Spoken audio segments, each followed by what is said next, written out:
Everybody knows Rabbi Ned, right? And today he's just Ned. So that's what he's doing. That's his costume. You gotta try. I've got to try harder next year, gosh. I don't have that much to say. A couple of things.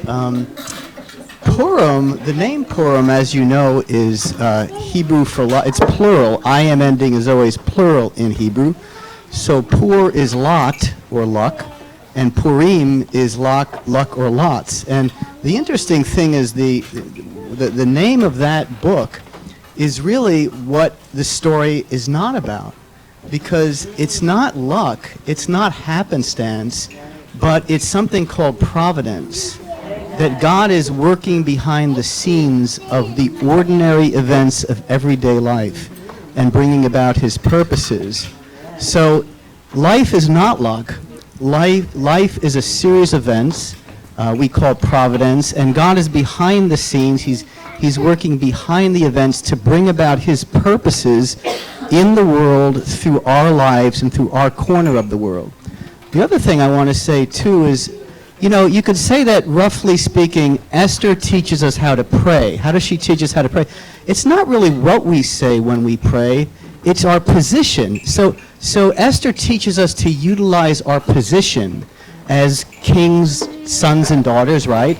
And the clout and the authority that we have when we recognize and we move in that position with knowledge in faith. So Esther teaches us how to intercede before God. Mordecai, in a sense, you could say, teaches us how to take a stand in the unseen conflict.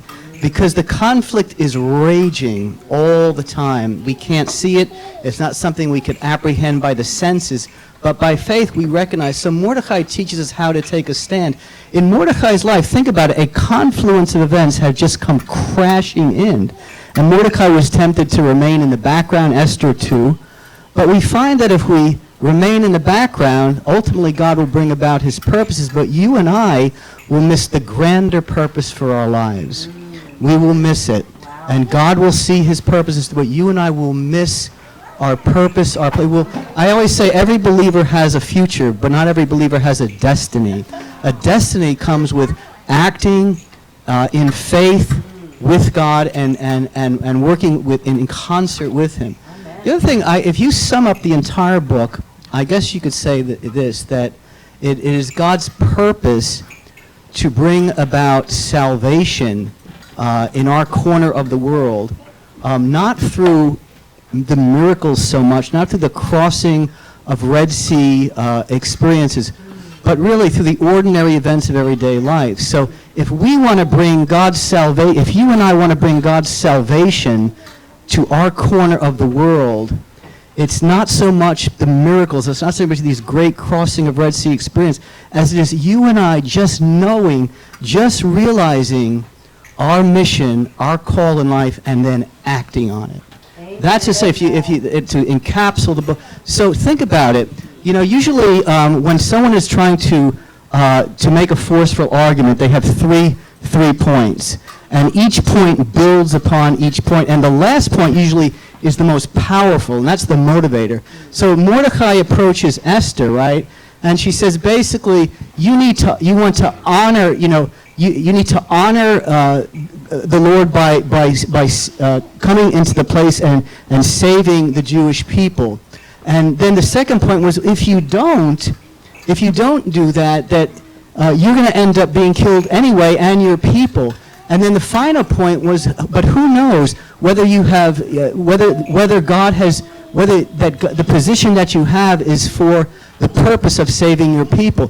Think about it. The most powerful point that Mordecai is telling Esther is not the first one. It would seem like the first one sometimes, to save your people, and if you don't, they'll be destroyed. But the most powerful point in Mordecai's argument was the very thing we just said of. If you and I want to bring salvation to the people in our lives, it's not so much the miracles, it's not so much the great crossing of Red Sea things as it is you just simply acknowledging your call in life and acting on it. Amen.